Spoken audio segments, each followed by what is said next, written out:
Bien, mis hermanos y hermanas y amigos que puedan estar viendo este video, de esta manera queremos retomar lo que son los estudios bíblicos. Y la idea es que podamos, durante unas 3 sesiones, poder difundir estos apuntes y al continuar en la cuarta sesión podamos juntarnos presencialmente en el templo para consultas, preguntas y algunas tareas que vamos a ir dando durante el desarrollo de estos estudios. Amén, así que le insto para que podamos tener todos esa necesidad, esa motivación, hermanos, para estudiar la palabra. Que de esta manera que vamos a ver la mayor de las facilidades, de tal manera que no tengamos excusas de ningún tipo eh, para no participar en ello. Entonces usted puede ver este video cuando lo estime pertinente y una vez al mes nosotros tenemos la posibilidad de poder juntarnos para conversar acerca de aquello. ¿Ya? Bien, dicho eso, mis hermanos, pasamos entonces a lo que es la palabra de Dios. ¿No es cierto? La idea que tenemos en mente es poder estudiar un libro que siempre ha sido catalogado como difícil, complicado, que es para los eruditos, que tiene mucho lenguaje simbólico, muchas cosas extrañas y que ha sido muchas veces manipulado, mal utilizado, tergiversado. ¿Ya? Es curioso, mis hermanos, pensar que el libro, el nombre del libro es Revelación, pero en el día de hoy es al contrario, cada vez, mientras más estudios se hace más, como más oscuro el entendimiento. Pero nosotros entendemos que este libro fue inspirado por el Espíritu Santo y fue escrito por el apóstol Juan. Y sabemos que el apóstol Juan no era un hombre muy letrado, era un pescador. De ahí lo llamó el Señor Jesucristo. ¿Ya? Entonces, y él mismo se define a sí mismo como un siervo. ¿Ya? Y, el propósito de este libro es darles a las iglesias de ese tiempo un mensaje de aliento, un mensaje de esperanza por las persecuciones que ellos estaban eh, viviendo. Hay que recordar, ¿cierto?, que en este tiempo estaba por ahí un emperador romano llamado Domiciano, que él agregó algo muy importante en esa época para la fe de los hermanos, que hacía que su fe siempre iba a ser puesta a prueba. ¿Ya? Hasta ese momento todos los emperadores decían que era el César, era un dios. ¿Ya? Y dentro de todo el espectro que había muchos dioses, por lo tanto, para el resto de la gente, un dios más, un dios menos, no interesaba y no había mucho apuro. Y los cristianos, a la medida que no se inmiscuyeran mucho en las actividades públicas de Roma, no tenía mayor complicación. Pero este emperador agregó algo adicional, que fue que estableció el culto al emperador. Dicho sea de paso, él en cada ciudad importante estableció un templo donde se hacía pasar por Dios al emperador y obligaba a todos los habitantes del imperio a participar en esas reuniones, en esos cultos. Es ahí entonces ahora que la iglesia cristiana comienza a ser enfrentada fuertemente por esta medida de este emperador. Hasta ese momento la iglesia cristiana era considerada como una secta de los judíos y no tenía mayor importancia, pero luego que se nota en todas partes que ellos no participan de estos cultos, entonces comienza la persecución y los hermanos son apresados, son desterrados, todas las cosas que nosotros ya sabemos. Entonces ese es el contexto en el cual Dios permite que el apóstol Juan pueda escribir este mensaje de consuelo, de esperanza, de orientación. Entonces ellos decían que César, el emperador romano, era el Señor. Pero aquí en Apocalipsis, comienzo a fin, dice Jesucristo es el Señor. Y eso es lo que hace la diferencia y el mensaje de aliento para los hermanos que en ese tiempo estaban siendo continuamente perseguidos. Entonces, ¿cómo conducir las cosas? ¿Cómo conducirlos según los principios bíblicos? De acuerdo a lo que dice la palabra, hasta llegar a la victoria total que nos garantiza nuestro Señor Jesucristo. Siervo, dice Juan, siervo. Y cuando escuchamos esta palabra, nos viene a la mente, en el Antiguo Testamento, se establecía que cada cierto tiempo los siervos tenían que ser liberados, sea porque hubieran cumplido su periodo, o porque llegaba en la época del jubileo, o porque cancelaban la deuda que los mantenía preso, prisionero, como esclavo. Pero había una ocasión en la cual el esclavo decía, no, yo tengo mi familia, tengo mi casa, quiero quedarme acá en esta casa. Entonces voluntariamente se negaba a ser libre. Entonces lo llevaba el dueño, lo llevaba entre los principales de la ciudad, y ahí en un poste él hacía un orificio en su oreja como para poner un aro, una cosa así. Entonces en ese momento pasaba a ser esclavo para siempre, voluntariamente. Y eso es lo que dice el apóstol Juan acá cuando dice la revelación de Jesucristo que Dios le dio para manifestar a sus siervos las cosas que deben suceder pronto, y las declaró enviándolas por medio de su ángel a su siervo Juan. Entonces habla de dos cosas, siervo él y también a otros que también son siervos. Entonces él, ¿no es cierto?, no está disfrutando una estancia agradable, está desterrado por causa del testimonio de nuestro Señor Jesucristo. Entonces vemos entonces, hermanos, que es una palabra que es plenamente aplicable en el día de hoy. Y las cosas de que eso es pronto, se nos habla del nombre de este libro, que es revelación, es lo que Dios quiere mostrar en esos tiempos y estos tiempos a su pueblo. Dios no hace las cosas a espaldas de su pueblo. Dios no nos deja a nuestro devenir o tampoco a nuestro destino. ¿Ya? En el cristiano no existe la casualidad. Todas las cosas han sido ordenadas y conformadas por Dios. Por eso a veces escuchamos otro no, y se dio la no, es que Dios tenía preparadas todas las cosas. Entonces, dejamos establecido primero que el escritor es Juan. ¿Qué sabemos de Juan? Que era un pescador.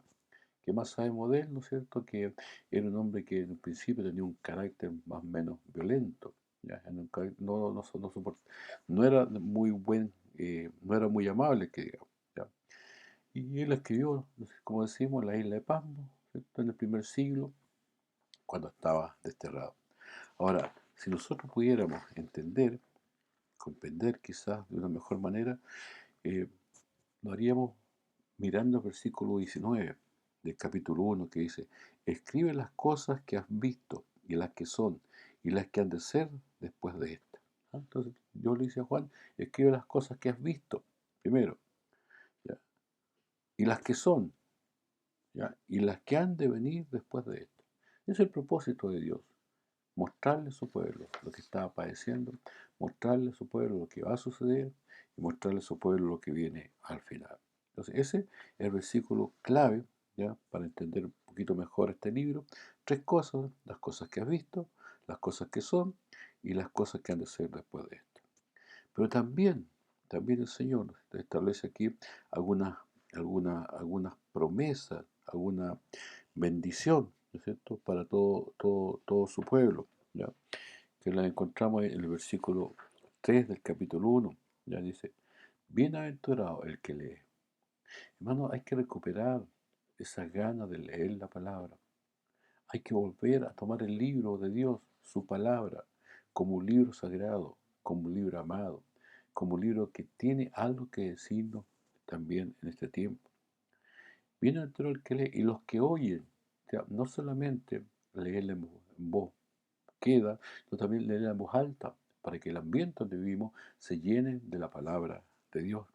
Entonces, fíjate usted que usted entra en una casa y depende de la música que esté escuchando, es el ambiente que hay. Hermanos, si todos leyéramos la palabra de Dios en voz alta, cambiaría el ambiente de muchos de nuestros hogares, de nuestro trabajo, donde quiera que estemos. Entonces, el que lee y los que oyen las palabras de esta profecía profiere que hay una tercera, y guardan las cosas en ella escritas, porque el tiempo está cerca. Esto que fue escrito, hermanos, hermanas, hace más o cerca de 2000 años, bordeando los 2000 años estamos hablando. Dice, el tiempo está cerca. Si en ese tiempo, en el primer siglo, antes del número 100, estaba cerca el tiempo, ¿cuánto más ahora que estamos en el año 2024? Pues hay una triple bendición. Si leemos, si escuchamos y por sobre todas las cosas, si guardamos. ¿Qué es guardar? ¿Se ha fijado que uno guarda lo que es preciado? Como siempre decimos, nos preocupan las cosas que nosotros consideramos importantes. Cuando antiguamente había un temblor, uno lo que más se preocupaba era el televisor, porque es algo importante. cuando uno tiene algo que es importante, con eso lo guarda, lo cuida, no lo deja a la intemperie, no lo deja como los niños que dejan los juguetes botados después del primer día, ¿no? Entonces quiere decir que hay que guardar estas cosas, o sea, atesorarlas en el corazón, que no estén lejos, que no estén olvidadas. Nuevamente, hermano, la importancia de la palabra del Señor. Esa, entonces, y básicamente, hermano, porque el tiempo está cerca. Escuchamos de tantas cosas. No deja de sorprendernos las noticias que estamos viendo. No deja de sorprendernos, hermano, cómo van aumentando tal y tales cosas. Y a veces nos quedamos con una actitud eh, ahí casi como de espectadores. Pero si Dios nos está avisando que estas cosas van a suceder, si Dios nos está mostrando cómo son o van a ser los últimos tiempos, lo leemos ahí en Mateo 24, guerra, rumores de guerra, hambre, pestilencia, se adelantan nación contra nación. Entonces, pues el Señor permitió todo eso para que nosotros ahora, en este año 2024, con los titantos que podamos tener, seamos capaces, hermanos, seamos capaces de poder eh, dar a conocer lo que Dios tiene que decir. Dios todavía está en control del mundo. Dios todavía está al control de las naciones. Dios todavía está al control de Chile. Dios todavía está al control de Arica. Dios todavía está al control de su barrio. Dios todavía está al control de su calle. Dios todavía está al control de su casa o departamento. Dios todavía está al control de su familia. Es triste, mi hermano, cuando nos damos cuenta de ello y pensamos que nosotros somos los pioneros o los forjadores de nuestro destino, ignorando a aquel Dios que nos hizo, que nos trajo a este tiempo, nos trajo en este lugar y es siempre con un propósito. Por eso revelación, Dios muestra las cosas que van a suceder, Dios muestra las cosas que están sucediendo y Dios muestra las cosas que han de ser después de todo esto. Y en todo encontramos que Jesucristo es el Señor. Pues es importante reflexionar en esto, es importante reflexionar en lo que estamos viviendo. Eh, Cuando van pasando el tiempo, y a veces nos apartamos, a veces nos alejamos de Dios, pensamos que estamos haciendo las cosas de acuerdo a nuestros propios pensamientos, pero ignoramos que así como Dios tenía preparado un gran pez para Jonás, así Dios ha preparado tantas cosas en nuestra vida. Y siempre su propósito es que volvamos para cumplir con nuestro ministerio, con nuestro llamado. Dios nunca falla, Dios nunca se equivoca. Si Él nos llamó con amor eterno y nos llamó con una fidelidad que solamente le pertenece a Él. Nosotros fallamos, nosotros nos equivocamos, nosotros hacemos tantas cosas que a veces hacen dudar de que seamos cristianos, pero Dios no falla, Dios no se equivoca, Dios siempre tiene y toma el control de todas las cosas. Pues es importante poner atención a lo que dice la palabra de Dios. La invitación, entonces, hermanos, es que podamos leer, podamos estudiar y, si es posible, memorizar algún versículo. Anote usted aquel versículo que le llama la atención, que a lo mejor no entiende, o que usted ha recibido alguna palabra de esperanza al leer ese versículo. Y eso es lo que vamos a compartir cuando nos juntemos, ¿cierto? No tanto, hermanos, lo que puede ser el sentido, como dice, bueno, etimológico quizás de la palabra, sino la aplicación práctica de esta palabra a la vida de cada uno de nosotros. En estos tiempos tan difíciles que estamos viviendo. Si nosotros vemos, hermanos, aquí en el capítulo 1, en el versículo 7, dice: He aquí que viene con las nubes, y todo ojo le verá, y los que le traspasaron, y todos los linajes de la tierra harán lamentación por él. Sí, amén. Hay una parte ahí en eso. ¿Se acuerdan ustedes cuando el Señor resucita de entre los muertos? Se aparece con pruebas irrefutables y se da a conocer y los lleva al monte y ahí mientras están ellos ahí juntos adorándolo, de repente viene una nube y le cubre al Señor y el Señor comienza a levantarse y todos los discípulos comienzan a mirar al cielo. Se aparecen los ángeles y dicen: varones Galileo, ¿por qué estáis mirando al cielo? Este mismo Jesús, así como habéis visto ir, así vendrá otra vez. Y eso es lo que está diciendo aquí en Apocalipsis. He aquí que viene con las nubes y todo ojo le verá. Podemos encontrar quizás muchas interpretaciones, muchas dudas, muchas inquietudes, pero no debemos olvidar que es la palabra de Dios. Si Dios dice que todo ojo le verá, todo ojo le va a ver. A veces pensamos, bueno, si nosotros estamos acá en Chile, y viene el día, vamos a estar despiertos, pero en la China, que van a estar abajo, van a estar durmiendo. Entonces vos dices, no, es que la televisión, hermanos, cuando vemos más adelante, dice que Juan cuando ve al Señor cae como muerto. ¿Usted cree que va a haber un camarógrafo tan parado como si nosotros ahí en la que es capaz de mantener su cámara encendida ahí, viendo cómo viene el Señor Jesús? En ninguna manera. Pero la Biblia dice que todo ojo le verá. Y aquí que viene con las nubes y todo ojo le verá. Y los que le traspasaron, dice, y todos los linajes de la tierra harán lamentación por él. Sí, amén. ¿Por qué van a hacer lamentación? Porque ahí van a entender recién que el tiempo se ha acabado, que la oportunidad de escoger, la oportunidad de aceptar o rechazar a Jesucristo ya ha terminado, que no hay opción ya de volver al arrepentimiento, no hay opción ya de recibir a Cristo, pasó el tiempo, pasó el plazo establecido por Dios, el Señor Jesucristo viene a buscar a su pueblo, y ahí es donde comienza todo, mi hermano, el trabajo de lo que es ahora el Espíritu Santo fuertemente sobre las iglesias. El Señor se manifiesta a sí mismo y habla aquí de cómo es Él. Juan dice, estaba ahí en el día del Señor, una cosa tan importante. Él no descuida la comunión con Dios, aún estando desterrado, pero el día domingo para Él era sagrado. Y así es para nosotros, hermano, el día domingo es el sagrado para estar en la casa del Señor. A veces estamos con tantas dificultades, tantos problemas, y lo primero que dejamos de lado es el congregarnos. Y cuando es lo menos que debemos dejar, es como que si estuviéramos enfermos y lo menos que hiciéramos fue ir donde el médico, esperando que nos vamos a mejorar sin remedio, sin algún tratamiento. Es lo mismo. Esperamos tener una buena comunión con Dios para ir al templo. ¿Y cuándo vamos a tener una buena comunión con Dios si no vamos al templo? Si nos congregamos. Por eso Juan nos da ese ejemplo. Él no la está pasando, como decimos, no la está pasando bien. Está desterrado en la isla, está desterrado allí por causa del testimonio de Jesucristo. Y él se refiere a sí mismo como el alfa y el omega, el primero y el último. Y dice, escribe en un libro las cosas que él ve. Y hay una manifestación maravillosa de lo que es el Señor. Ve 7 candeleros y a uno dice con una ropa semejante al Altísimo, al Hijo del Hombre, perdón, que está ahí, dice, una visión gloriosa. Y tiene en su diestra 7 estrellas. De su boca son espada aguda, dos filos, y su rostro como el sol cuando resplandece en su fuerza. Y dice, cuando la vi, caí como muerto, hizo sus pies. Y el Señor le dice, no temas, yo soy el primero y el último. Y el misterio, y se le revela al tiro, dice, hay un misterio. ¿Qué significan las 7 estrellas que he visto en mi diestra?